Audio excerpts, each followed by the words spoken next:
La integrante del Tribunal Electoral del Poder Judicial de la Federación, Yanina Otarele Malasis, decidió no continuar en su cargo hasta el 2027, como lo establecía una reforma al articulado respectivo, y será el próximo 31 de octubre. Sin embargo, conviene recordar aquí en este espacio que Yanina Otárola Malasis, quien fuera presidenta del Tribunal Electoral del Poder Judicial de la Federación, tuvo dos actuaciones importantes que tienen que ver con el Estado de Puebla. Primero, la suspensión de los derechos como militante del Partido de la Revolución Democrática de Socorro Quesada, una mujer que veía con malos ojos la llegada de Rafael Moreno Valle a una coalición que buscaba hacerse del poder en 2011, como sucedió en efecto, y el segundo momento cuando, como presidenta de este Tribunal Electoral Federal, decide validar un triunfo cuestionado de la panista Marta Erika Alonso Hidalgo, una tarde muy larga en una sesión que ocurrió en diciembre, el 11 de diciembre del 2018, con lo cual se impidió que se diera la primera alternancia política, como lo había determinado la mayoría de los votos de las y de los poblanos. Vamos a hablar de eso un poco más adelante. Muy buenos días, estamos comenzando Destrozando la Noticia en este miércoles 22 de octubre. Me da mucho gusto saludarle a través de la frecuencia modulada en la 907 de la Intensa y también a través de las plataformas digitales. Ya sabe que transmitimos como todos los días a través del sitio web en cadenain.com, también a través de las plataformas digitales, entre ellas las de un servidor @fermaldonadomx, en donde prácticamente me puedo encontrar las 24 horas del día. Antes de comenzar, le quiero recordar, hay un pase doble para participar en el Oktoberfest que se va a realizar el próximo 25 de octubre, el próximo fin de semana, ahí en la recta a Cholula, en el Club Deportivo de la unidad de Volkswagen. Es un pase doble, solamente tiene que enviar un mensaje de WhatsApp al número que está disponible en cabina. Es el 22 15 82 23 42, repito, 22 15 82 23 42, para que pueda ingresar a este lugar en donde se bebe buena cerveza y se comen buenos embutidos, como es la costumbre alemana. Bueno, fíjese que hoy vamos a comenzar el programa haciendo un recordatorio de lo que ocurrió en una elección histórica, de la cual hoy vivimos una realidad política diferente en México y que se convirtió en un parteaguas en alternancia política en América Latina, porque no había sucedido, salvo excepciones en Argentina, y en Chile y en Uruguay. Aquí en 2018 se jugaba la presidencia de México por el Partido Revolucionario Institucional, a José Antonio Meade, por el Partido Acción Nacional, Ricardo Anaya, y por una coalición política encabezada por el Movimiento de Regeneración Nacional, Andrés Manuel López Obrador. Ya desde entonces se perfilaba como el ganador indiscutido de aquella muy observada, vigilada elección en julio del 2018, y cuando vino este proceso, que algunos de los analistas auguraban que habría una enorme crispación que podría derivar en actos vandálicos o de violencia política durante ese domingo del proceso electoral. Sin embargo, esto no sucedió. Desde el norte del país hasta el sur de la República Mexicana, la elección transcurrió con absoluta normalidad, con cordialidad, con eventos aislados que no merecieron mayor atención, salvo lo que sucedió en el territorio poblano. Aquí, cuando eran las 13 horas con 20 minutos y la participación de la gente en la mayoría de las casillas dispuestas por el Instituto Nacional Electoral estaban abarrotadas debido al interés que despertó ese proceso comicial. Las 700 boletas que habitualmente se disponen para cada una de las casillas fueron insuficientes para recibir los votos de quienes tenían la intención de influir en ese proceso electoral. Había sido una campaña polarizante, altamente discutida, y que fue seguida no solamente por los medios de comunicación, sino yo para entonces de una manera muy decidida a través de las plataformas digitales. Había habido 3 debates entre quienes buscaban la presidencia de la República, y algunos de ellos nos dieron pues espléndidas piezas oratorias de parte de los tres, sin duda, de los tres candidatos con mayor probabilidad de triunfo. Me estoy refiriendo al del PRI, al del PAN y al del Movimiento de Regeneración Nacional y sus aliados. Bueno, llegado el día de la elección, cuando eran las 13:20, ocurre el primer acto vandálico en la zona de Xilotzingo, aquí en la capital de Puebla. Un grupo de forajidos decidió robarse las urnas, subirlas a una camioneta de color blanco sin placas de circulación y al salir en una bocacalle en donde no respetaron el semáforo, fue impactado por otro vehículo que tenía el derecho de paso. Al golpear la camioneta, esta volcó y por el suelo se esparcieron las boletas electorales que habían robado segundos antes en una casilla. 2 de los conductores resultaron lesionados y cuando la gente se dio cuenta, en un domingo inusualmente poblado en las calles, decidieron detenerlos y denunciarlo ante las autoridades. Hubo violencia, sí.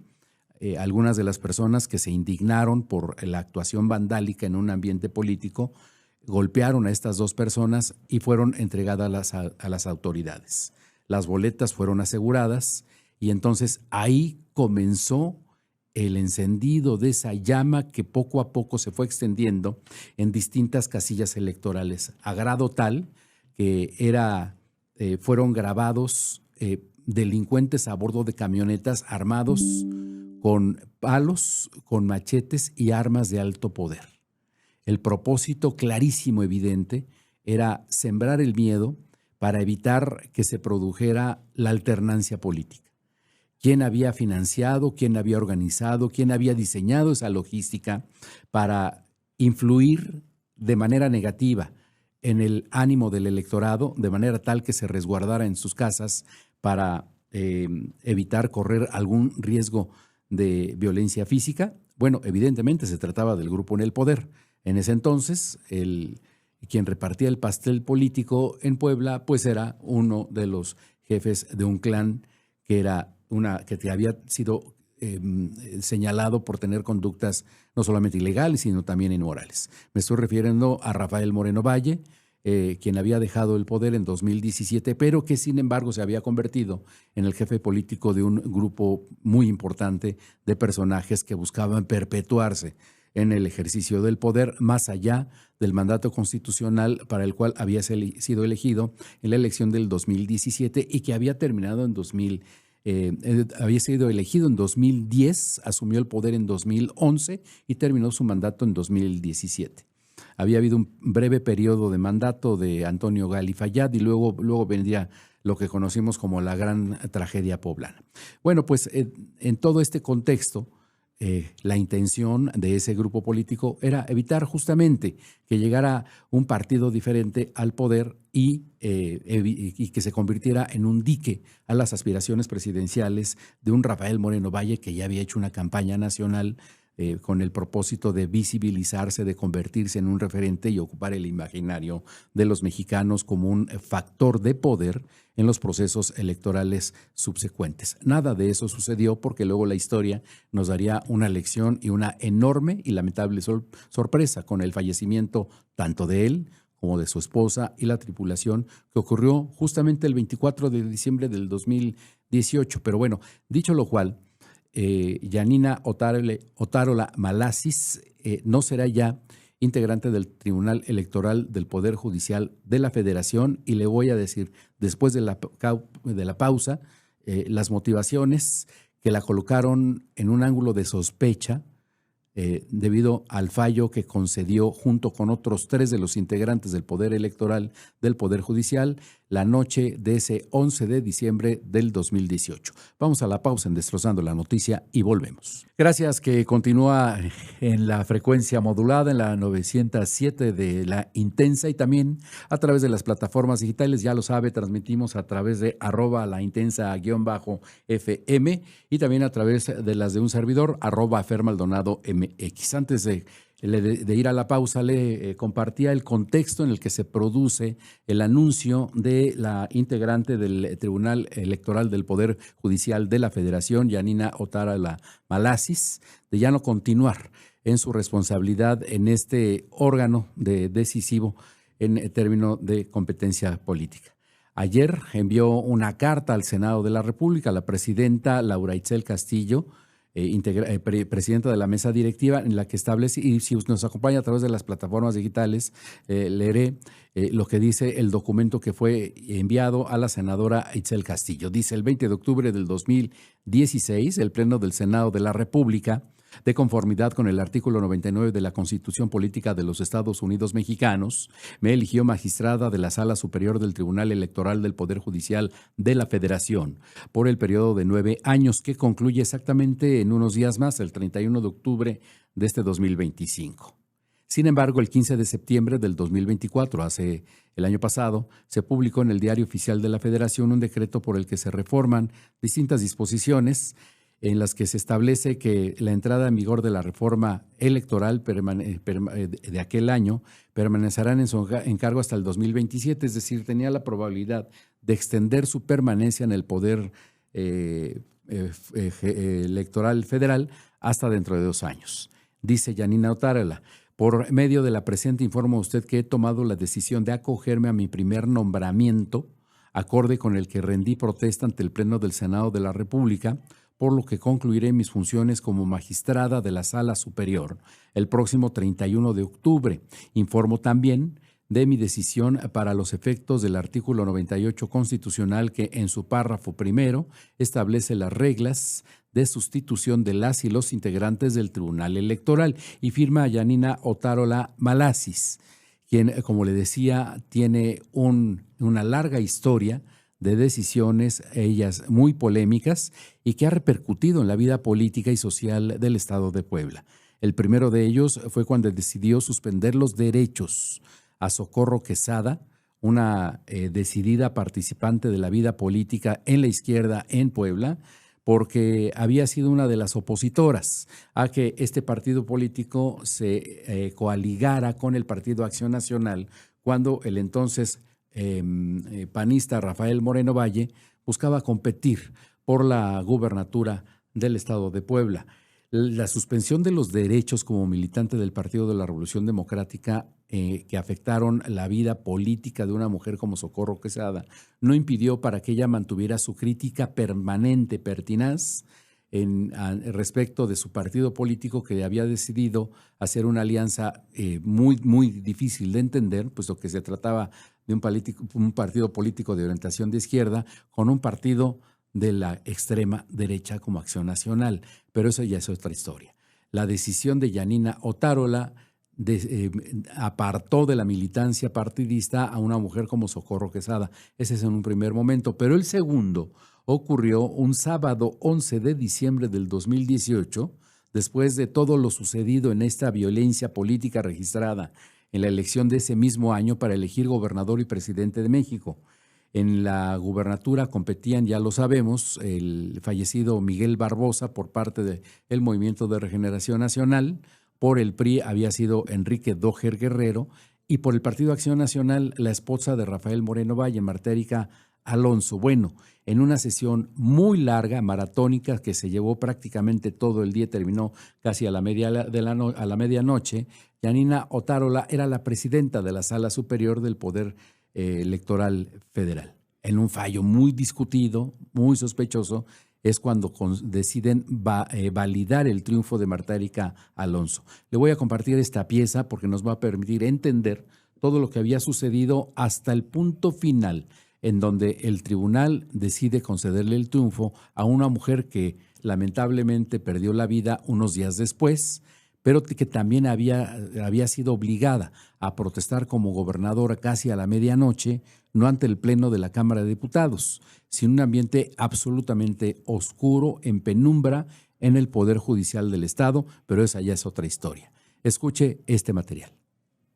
Por mayoría de votos, la Sala Superior del Tribunal Electoral del Poder Judicial de la Federación declaró la validez de la elección de la gobernatura de Puebla y el triunfo de la coalición por Puebla al frente y de su candidata Marta Erika Alonso Hidalgo. el tribunal determinó que las irregularidades acreditadas en la impugnación presentada por el partido Morena y quien fuera su candidato, Luis Miguel Jerónimo Barbosa, no afectaron de manera determinante a los principios constitucionales ni al resultado de la elección. Consideró que la violencia ocurrida en 59 casillas durante la jornada electoral en Puebla fue marginal, dado que representa únicamente el 0.78% de las 7.546 casillas instaladas en la entidad. En cuanto a que no existieron condiciones de seguridad y debido resguardo de los paquetes en la bodega en la sede central del OPLE, determinó que no hay elementos para concluir que fueron alterados. Respecto al resto de los agravios presentados por los actores, estos fueron calificados como infundados y inoperantes. No acreditaron que personas detenidas por elementos de seguridad pública fueran brigadistas de Morena o que algún funcionario estatal hubiera participado en el robo de 4 urnas. Tampoco que en un hotel de Puebla fuera instalado un laboratorio electoral por parte de la coalición por Puebla.